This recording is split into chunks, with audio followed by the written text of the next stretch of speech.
Ayo olahraga seperti Rasulullah. Siang ini, Kabi pulang dari sekolah sambil cemberut.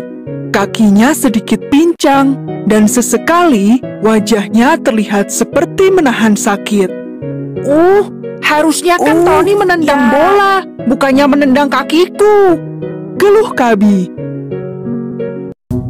Ada apa sayang? Mengapa kakimu terlihat diseret seperti itu? Tanya ibu begitu melihat anaknya yang baru saja pulang. Ini gara-gara Tony, Bu. Saat olahraga tadi, dia menendang kaki Kabi. Jawab Kabi. Dia segera melemparkan tasnya dan berlari memeluk ibunya.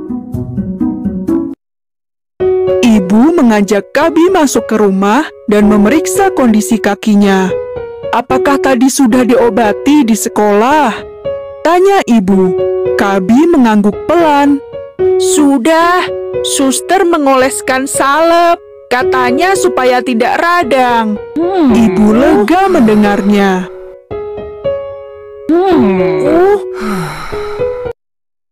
Sepertinya tidak ada yang serius. Dan tadi juga sudah diobati oleh suster juga. Jadi Kabi tidak perlu khawatir. Pasti akan segera sembuh dan bisa ikut olahraga lagi, kata ibu. Kabi tidak mau. Olahraga selalu bikin Kabi terluka. Tolak Kabi. Sepertinya Kabi merajuk. Kabi benar-benar melakukan ancamannya. Dia mengeluarkan semua alat-alat olahraga dan menaruhnya di gudang. Sang kakak yang melihat pun menjadi heran apa sebenarnya yang sedang dilakukan oleh adiknya itu. Kabi bahkan menyingkirkan bola kesayangannya juga.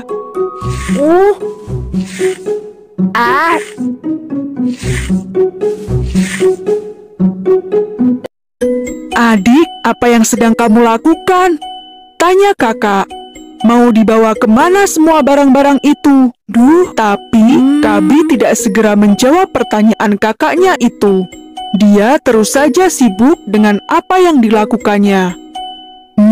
Tidak seperti biasanya. Kabi terlihat begitu kesal. Setelah selesai memindahkan semua barang, barulah Kabi menjawab pertanyaan dari kakaknya. Kabi mau berhenti olahraga, Kak. Loh, kenapa? Tanya kakak. Olahraga hanya membuat Kabi sakit saja. Jawab Kabi lagi.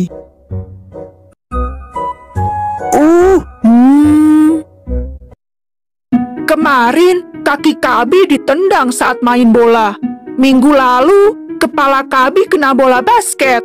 Lalu, Kabi juga pernah dipukul sama bola kasti, kata Kabi sambil cemberut.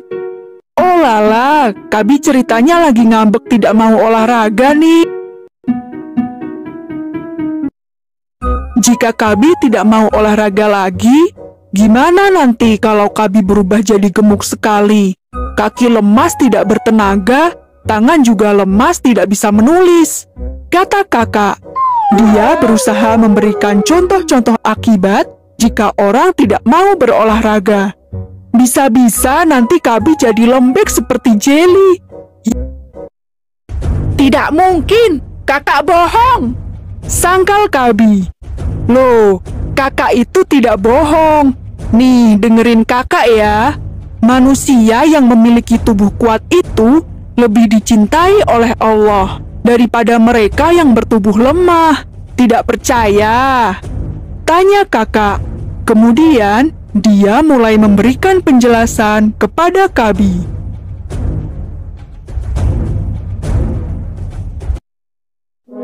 Rasulullah pernah bersabda, mukmin yang kuat lebih baik dan lebih dicintai Allah daripada mukmin yang lemah, dan pada keduanya ada kebaikan. Hadis riwayat Muslim. Nah, bagaimana menjaga supaya tubuh kuat? Salah satu caranya adalah dengan olahraga. Olahraga bisa membuat tubuh kita menjadi bugar. menormalkan kadar kolesterol di dalam tubuh, membakar kalori, dan melancarkan metabolisme tubuh. Olahraga juga bisa membuat jantung menjadi sehat, serta mencegah obesitas. Kesehatan pun terjaga.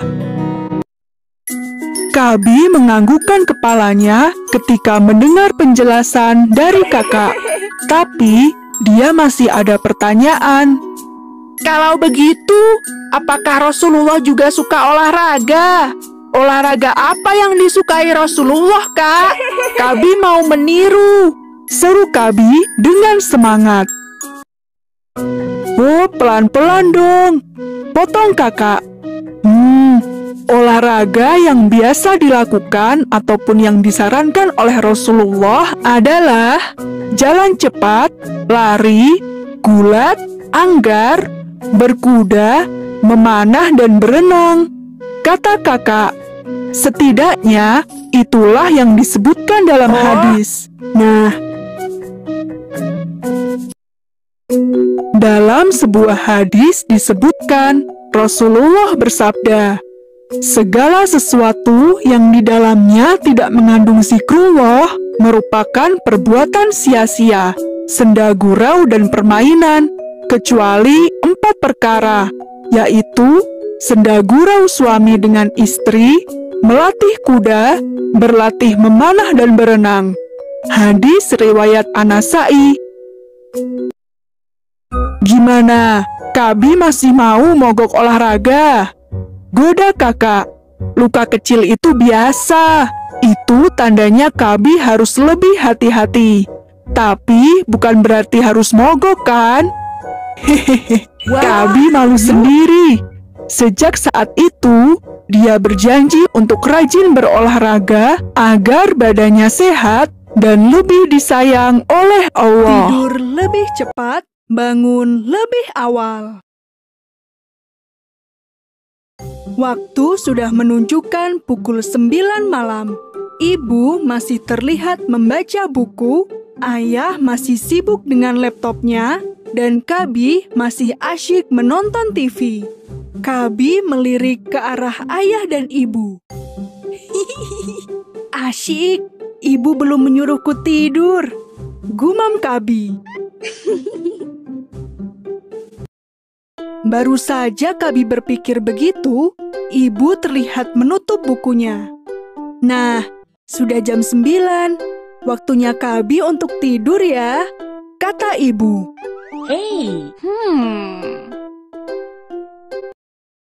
Ya, ibu, Kabi belum selesai ini. Geluh Kabi. Tadi kan belajarnya lebih lama dari biasanya. Boleh nggak kalau nonton filmnya lebih lama dikit?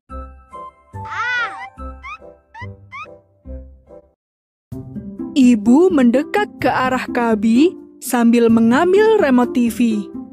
Kabi, kan kita sudah sepakat kalau Kabi harus tidur jam 9 malam sayang.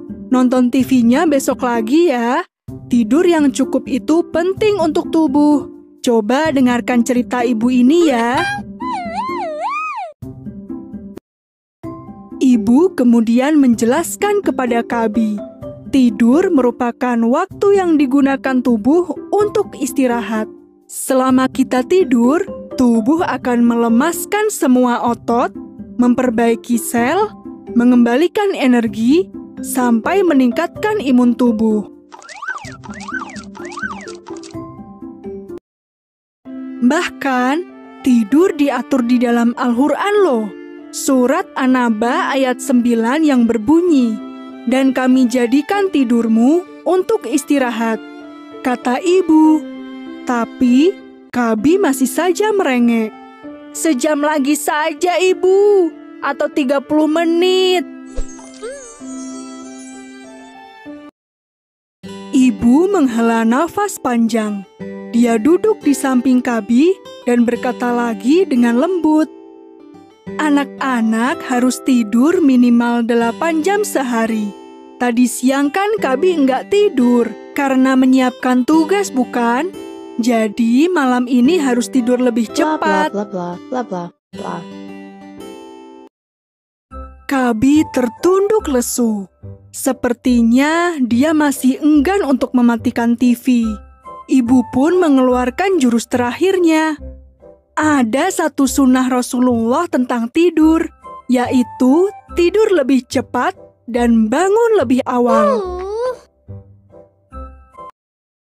Benar sekali, Rasulullah mengajarkan jangan tidur sebelum Isya dan segeralah tidur setelah Isya. Kecuali memang ada hal penting yang harus dilakukan. Rasul sendiri selalu tidur setelah Isya dan bangun pada sepertiga malam untuk sholat malam. Mendengar penjelasan dari ibu, Kabi pun segera mematikan TV-nya. Dia ingin sekali mengikuti teladan Nabi, tapi dia menanyakan hal lucu yang membuat ayah tertawa. Lalu, apakah ibu juga akan segera tidur? Apa ayah juga? Ayah kan masih bawa laptop tuh.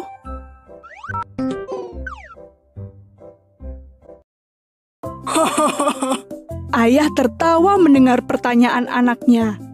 Kabi memang cerdas ya? Iya, ayah akan segera tidur setelah menyelesaikan pekerjaan ini. Karena pekerjaan ayah sangat penting. Jawab ayah. Kabi masuk ke dalam selimutnya. Dia berdoa terlebih dahulu sebelum tidur, kemudian memohon kepada Allah Senin agar dapat bangun pukul 5 besok pagi. Selamat tidur, Ibu, ucap Kabi sebelum memejamkan matanya. Menggema. Kabi menghentikan aktivitasnya dan buru-buru melesat keluar rumah. Mang, beli ya, teriak Kabi. Tunggu dulu, aku akan ambil uang ya, Mang. Pesan Kabi lagi kepada mamang penjual es krim. Setelah mendapatkan uangnya, Kabi pun bergegas keluar dan memilih es krim kesukaannya. Oh iya, hari ini kan Kak Sela ada di rumah. Aku juga beli satu untuknya ah. Kabi mengambil satu es krim lagi yang lebih besar untuk kakaknya.